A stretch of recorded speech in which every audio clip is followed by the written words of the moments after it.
आपको फख्र महसूस करने के साथ साथ आज से कुछ सीख लेकर के जानी है। राजस्थान सरकार ने जो फ्लैगशिप योजनाएं हैं, जो 10 तरह की योजनाएं हैं जिनका लाभ हर व्यक्ति को, लगभग हर परिवार को मिलने वाला है, उनके लिए 24 अप्रैल से 30 जून तक यानी उन फ्लैगशिप योजनाओं का लाभ लेने के लिए पूरे के पूरे राजस्थान में रखा है। हम लोगों की जिम्मेदारी बनती है, हम सब जन्म लेने वाले, हम टोटल भारत के लोग उस संविधान को मानने का काम करते हैं। तो इसलिए साथियों, हम लोगों को शिक्षा के क्षेत्र में और ज्यादा मजबूत होने की जरूरत है और हम लोगों को संघर्ष करने की जरूरत है। सूरतगढ़ के अंदर जैसा हनुमान जी मीर ने कहा कि यानी सूरतगढ़ जिला बनाओ, संघर्ष समिति का धरना चल रहा है। आज सूरतगढ़ के अंदर यदि जिला बनता है तो जिले की सारी जो सहूलियतें वो यहीं बैठ करके मिल सकती है। तो इसके लिए भी हम लोग सब लोगों को उस में भाग लेकर के, उस आंदोलन में हिस्सा लेकर के हम लोग को जिला बनाने के लिए सरकार से मांग को और ज्यादा प्रशस्त करना चाहिए और ज्यादा आगे बढ़ाने का काम हम लोग को करना चाहिए। आज बाबा साहब अम्बेडकर की जन्मदिन के अवसर पर हम लोग यहाँ से कुछ सीख करके जाए। जब हम लोग बाबा साहब अम्बेडकर की स्टेच्यू के पास से निकले तो हमें याद आना चाहिए कि आज हमें बोलने का हक लेकर के किसी ने दिया है तो ये वो बाबा साहब अम्बेडकर है। जब हम स्टेच्यू के पास गुजरते तो हमें पता चलना चाहिए कि ये वो बाबा साहब अम्बेडकर है जिन्होंने हमें पढ़ने लिखने का अधिकार देकर दिया। ये वो बाबा साहब अम्बेडकर है जिन्होंने हमें जमीन जायदाद का मालिक बनाने का अधिकार लेकर के दिया। ये वो बाबा साहब अम्बेडकर है जिन्होंने हमें करके दिया और ये वो बाबा साहब अम्बेडकर है जिन्होंने इस देश के अंदर मान सम्मान के साथ, इज्जत के साथ जिंदगी जीने के साथ साथ हर तरह का।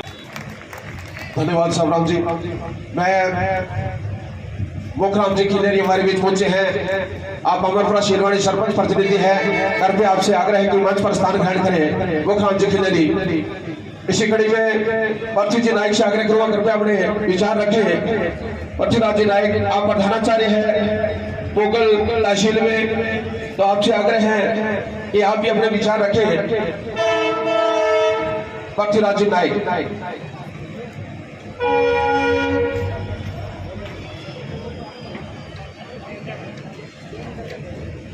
धन्यवाद। सम्मानित ममता सिंह,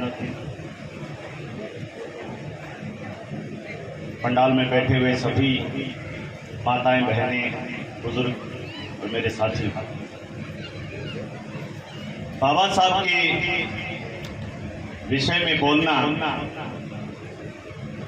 ऐसे लगता है जैसे सूरज को दीपक समता, स्वतंत्रता और बंधुत्व की भावना जैसे मंत्रों के उदारता, राष्ट्र निर्माता, संविधान रचयिता, महामानव, नारी शक्ति उदारक, गरीबों पिछड़ों के मसीहा, सिंबल ऑफ नॉलेज बाबा साहब की हम आज 132वीं जयंती मना रहे हैं। महापुरुषों की जयंती मनाना तभी सफल है, तभी कारगर है जब हम उनके बताए गए रास्तों पे चलें। और बाबा साहब ने जो रास्ता दिखाया है संपूर्ण भारत को, उसको अगर हम फॉलो करते हैं, निसंदेह हमारे लिए, राष्ट्र के लिए और प्रत्येक व्यक्ति के लिए तो बहुत बड़ी बात है। मैं ज्यादा समय नहीं लूंगा। एक बार पुनः आप सबको बधाई देता हूं। बाबा साहब के जन्म दिवस पर कोटि से बधाइयां। धन्यवाद। धन्यवाद जी। इसी कड़ी में मैं एडवोकेट राकेश से आग्रह करूंगा, राकेश जी से कि आप मंच पर आए, अपने विचार रखें, समय का विशेष ध्यान रखें।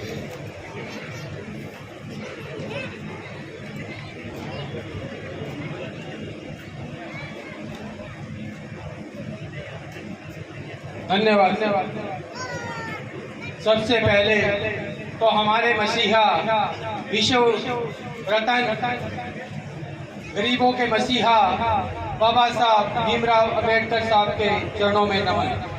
और मंच पर विराजमान हमारे माटी कला बोर्ड अध्यक्ष डूंगर राम जी केदर साहब, आदरणीय बड़े भाई साहब हनुमान जी मीर साहब, हमारे न्यायिक बार संघ अध्यक्ष अनिल भार्गव जी, क्योंकि नाम बहुत हैं, तो मंच पर विराजमान समस्त अतिथिगण और आप सब दूर दराज से पधारे, मैं हर दिल की गहराइयों से आप सबका आभार प्रकट करता हूँ।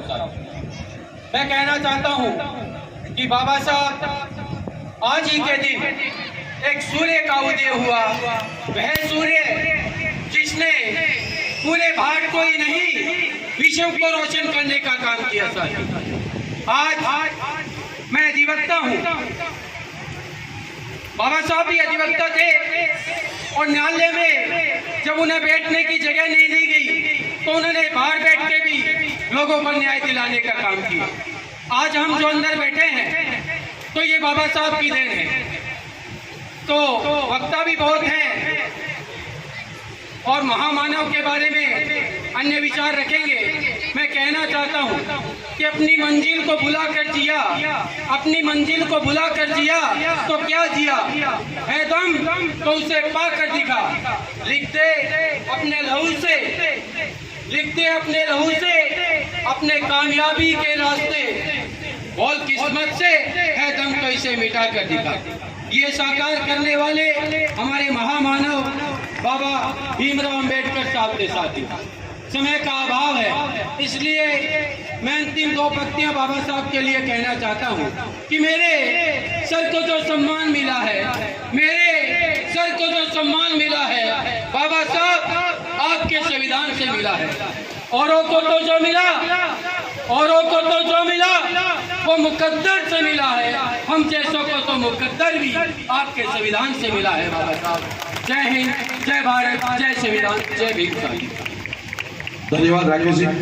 इसी कड़ी में मैं मुखराम जी खिलेरी से आग्रह करूंगा कृपया मंच पर आए और अपने शब्दों से इस मंच को साझा करें। मुखराम जी खिलेरी।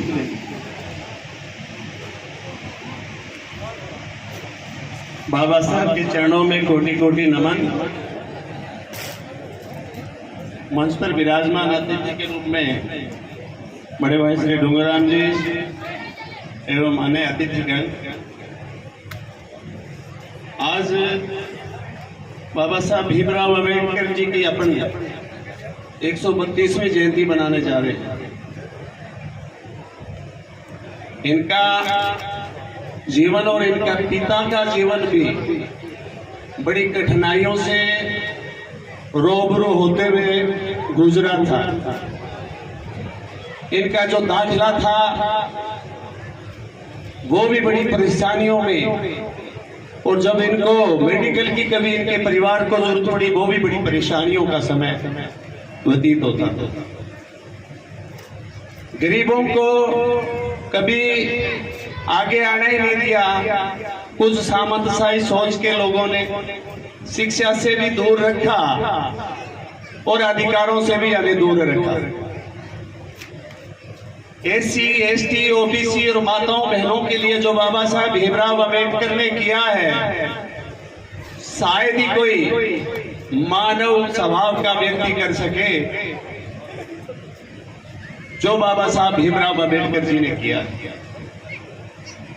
बाबा साहब भीमराव जी को बढ़ाने के लिए मैं उस महाराजा राजा गायकवाड़ जी को भी नमन करता हूं कि उन्होंने उस टाइम शिक्षा के लिए इनको स्कॉलरशिप का तो सहारा देकर लंदन, अमेरिका तक इन्होंने शिक्षा ग्रहण की।